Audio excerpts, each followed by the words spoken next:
How you doing? My name is Tyras. I'm 20 years old.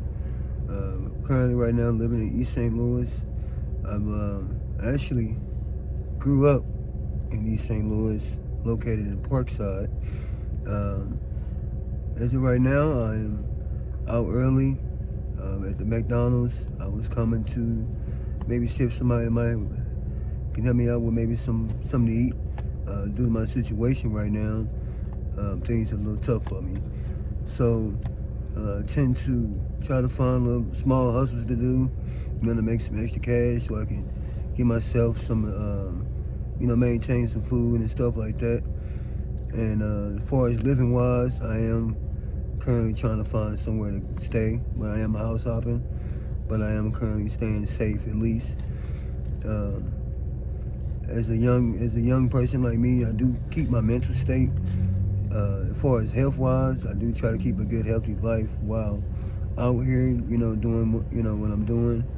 I used to be on drugs, but I'm not on drugs anymore. I've been clean for 2.5 years now. I got my wristband that says Invictus. You get this when you graduate rehab. Graduated rehab, so I've been drug free. So even though I'm out where I'm doing, somebody could discriminate me that I'm doing drugs, but I'm not. I had that life already. It's just that when you hit a tough time in your life, you try to come up with a better plan, or you try to ask for some type of help or some type of reach out. And I've done that, and it hasn't really gone. That good, but I'm maintaining. I'm still here. I'm not being tough in the streets. I'm not doing nothing insanely crazy or anything like that, because that's not me. That's not who I am as a person.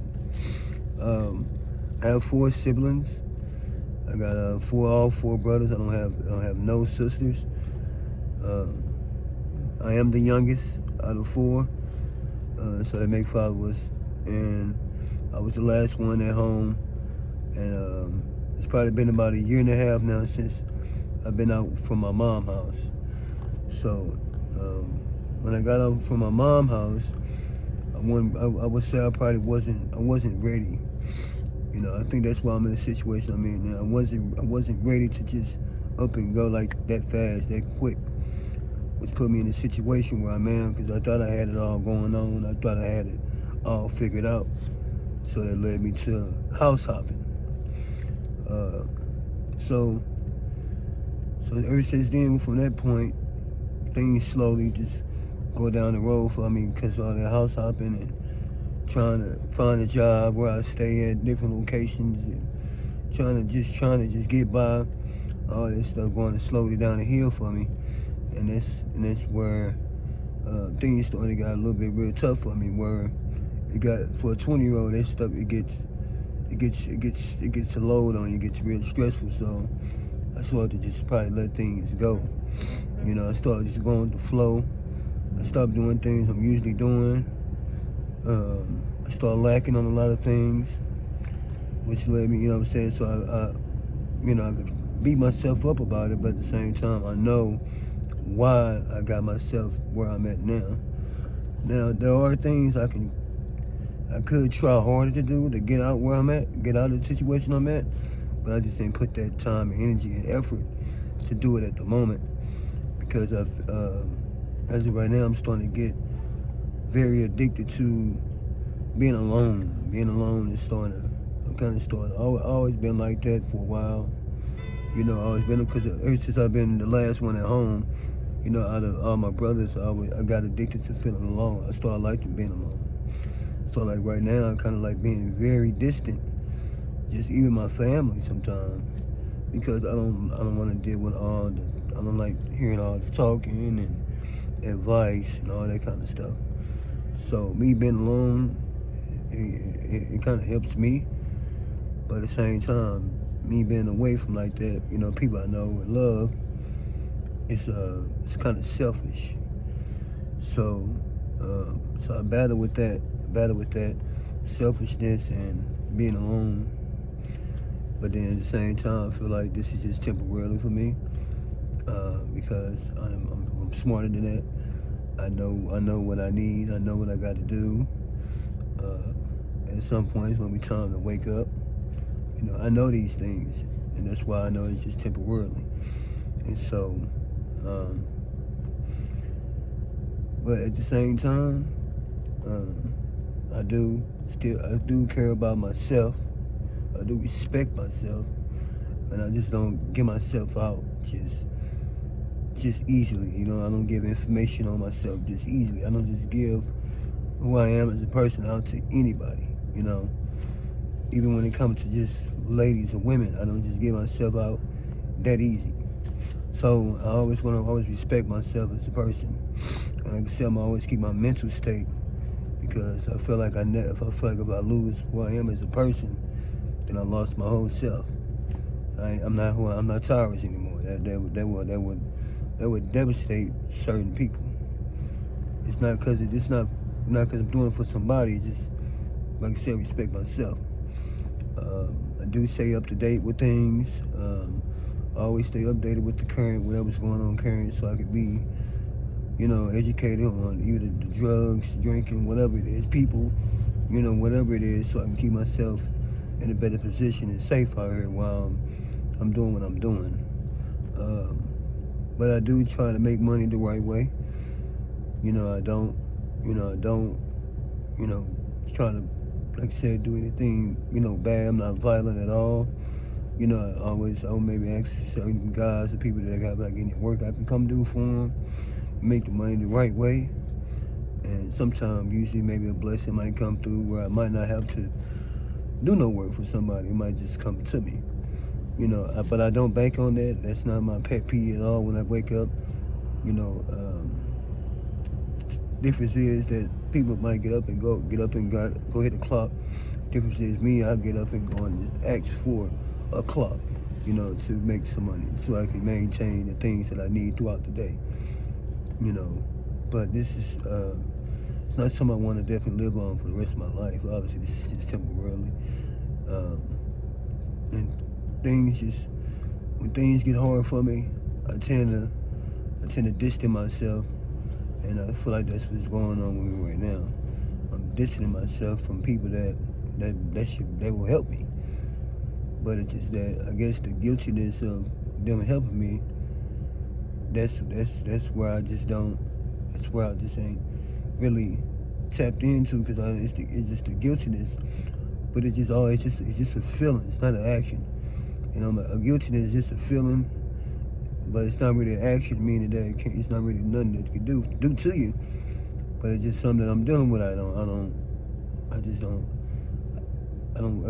really can't handle that guiltiness feeling of just asking for the help or receiving it. I've always been the person that wanted to do it on my own or prove somebody wrong. I always wanted to prove somebody wrong. And I need probably some help with that. I'm still dealing with that, which put me in this position right here where I'm at. So, it's just more the background about me, How was it growing up in Parkside? Did you grow up with a mom and a dad? Or? I grew up with just a mom and my 4 brothers. I was born and raised there till I got to 19. What schools did you attend? I went to Katie Wright, I went to Clark, and I went to Eastside. Did you graduate? No. But I finished the 12th grade, but I didn't graduate. What did you do after high school? When did things take a turn for you, actually? Things probably took a turn for me probably about 6 months ago from now. But then every month got slower and, worse and worse. Like I said, I went to Eastside, and when I got out of high school, I started my first job was Lowe's. I worked there for about a few months. I stopped working there because I felt like they wouldn't give me enough hours. I started off part-time, and they was not giving me like enough hours. So I was starting to slack, going to work. Because at the time, as I was working, I was doing drugs as well. So the drugs kind of got in the way of that. Who introduced you to that lifestyle? kind of one of my friends, that want to try this out, you know what I'm saying? How it goes. Where's that friend at now? Don't know. Thinking back on it in retrospect, would you consider that a friend who introduced you to such a destructive lifestyle? I don't consider that a friend at all. Due to the reason, because drugs half of the situation where I'm in, where I'm in now. I'm not gonna lie, it's actually half of the problem and situation I'm in right now. Because I depended on it so much and used a lot of money. Because I came from where, money wasn't really a problem at all. Money was never really a problem. It was always there for me. It was always, not to brag on it, but just that, it just wasn't a problem for me at all. Then once I was able to make money for myself, really wasn't a problem. I always had family, and I always had what I needed. I was spoiled growing up. Actually, I was the only child spoiled growing up. So anything for me, it was just snap of a finger. What's your relationship like with your mom? Right now, it is. We don't really communicate much. Why not? For one, because like I said, I'm kind of distant myself. I just don't. I ain't really with the guiltiness. Really just ain't trying to. Just not right now. I feel like I need. Don't nobody need time in the streets though. That's bull. That's all bull. Ain't no. You need time for yourself, and you out here. That don't make sense. So.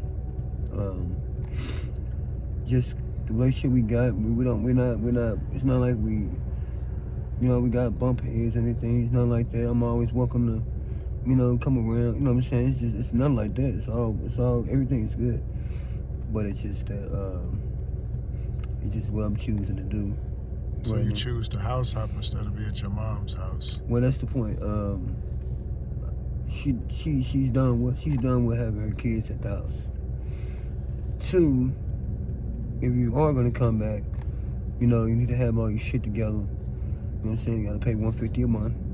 And I'm just obviously I'm not in that position right now. So if I was getting in that position, I wouldn't have no problem, going back to my house. There would be no problem for her at all. Like if I can do that, yeah, it's free game. Mom's house has stipulations that you're kind of not willing to live up to right now. It's just not even that. It's just that I ain't gonna say live up to. It's just something that I can't do right now. I can't pay $150 a month. It's just that I can't certain things I just can't do. And then another thing is that I know it's mom, but you kind of get to a point where you just every small thing that's being everything small that messes up or anything, she goes off on. You under the microscope. Like I can't handle anything something small that can be fixed or handled or cleaned up. I can't have nobody in my ear like I'm a little that's just one thing that really irks me a lot. Was she pretty strict growing up? I mean, no, she wasn't really strict. She just was, she just made sure, not at all. Her tolerance changed once you got older. Yeah. You ever thought about rehab? I went to rehab. You finished it? I graduated twice. So what's the plan now from here on out? So the plan now is, don't have a plan. Do you have any children? Ever been married? No. Okay. No, I'm clean background. Never been in jail, nothing. So all you gotta do is go fill out a job application and get a job. All I gotta do is get another ID. Lost my ID. They can help you at. Yeah, I know. Yep, I have figured. I know about that. I need to get that and job. But it's just that. No, actually, it's about to start getting warmer, so this would be a better, look. Because for me, I really couldn't handle the cold, while working, walking and stuff. I couldn't handle it, so. So when it gets warmer, or as it gets warmer, It's your about prospect. time now, you know, it's about time now. You know, I need to work on that, you know, do this interview. It's kind of give me the courage to start on that tomorrow morning, you know what I'm saying, to go down there and try to get my ID and all that. So, they'll help you, man, if you want the help. yeah. But and we appreciate you sitting down with us. And at the same time, if you have anybody who may be looking for you, maybe wondering if you're okay, now's the time to say it. I'm pretty sure everybody knows that I'm alright. I just had recent contact with my mom, so everybody knows that I'm good. We appreciate you sitting down with us, Mr. Tyras. Thank you. No problem. Just appreciate it.